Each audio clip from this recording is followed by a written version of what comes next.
Telangana Janasamithi party ఉన్నట్టా లేక కాంగ్రెస్లో కలిసినట్టా?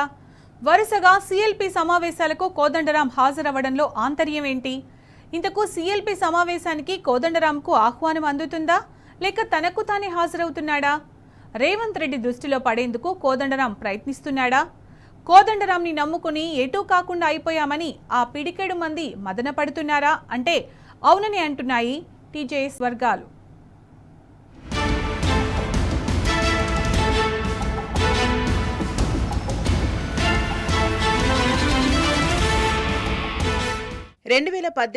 April 29న Telangana Janasamithi పేరుతో కోదండరాం పార్టీని ఏర్పాటు చేశారు. 2018లో మహాకూటమితో కలిసి పోటీ చేసింది జనసమితి.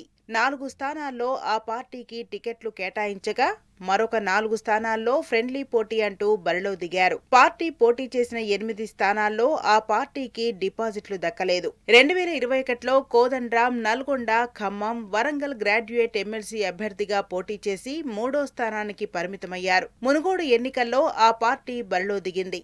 ఆ పార్టీకి వచ్చింది కేవలం 169 ఓట్లు మాత్రమే.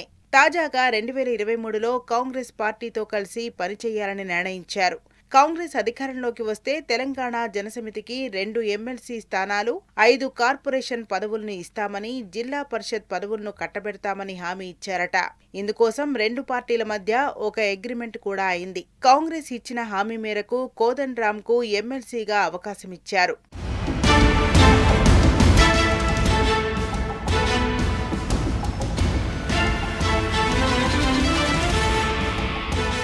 కోదండరాం ఎమ్మెల్సీ అయిన తర్వాత అటు పార్టీని, ఇటు తనని నమ్ముకున్న వారిని పట్టించుకోవడం లేదట. నామినేట్ పదవులు జనసమితి నాయకులకు అవకాశం ఇవ్వాలని కోదండరాం మాట మాత్రమైనా సీఎం రేవంత్ రెడ్డిని కోరడం లేదట.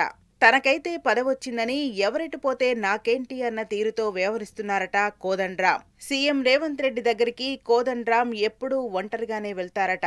తనను తీసుకెళ్లండి అని నమ్ముకున్న 10 మంది కోరితే ఎప్పుడూ తీసుకెళ్లలేదట. కోదండరాం తీరును గమనించిన ప్రొఫెసర్ పిఎల్ విశ్వేశ్వరరావు తన పదవి కోసం సొంతంగానే ప్రయత్నాలు చేశారట. ఆయనకు విద్యా కమిషన్ సభ్యుడిగా అవకాశం వచ్చింది. మిగిలిన 10 మంది నేతలు మాత్రం ఏం చెయ్యాలో తెలియక దిక్కుతోచని స్థితిలో ఉన్నారట. తెలంగాణ జనసమితిని కాంగ్రెస్ పార్టీలో విలీనం చేద్దామని మెజార్టీ సభ్యులు కోదండరాంపై ఒత్తిడి పెంచుతున్నారట. అయినా ప్రొఫెసర్ నోరు విప్పడం లేదట. నమ్ముకున్నోళ్లకు ఎలా న్యాయం చేయాలని ఆలోచించడం లేదట.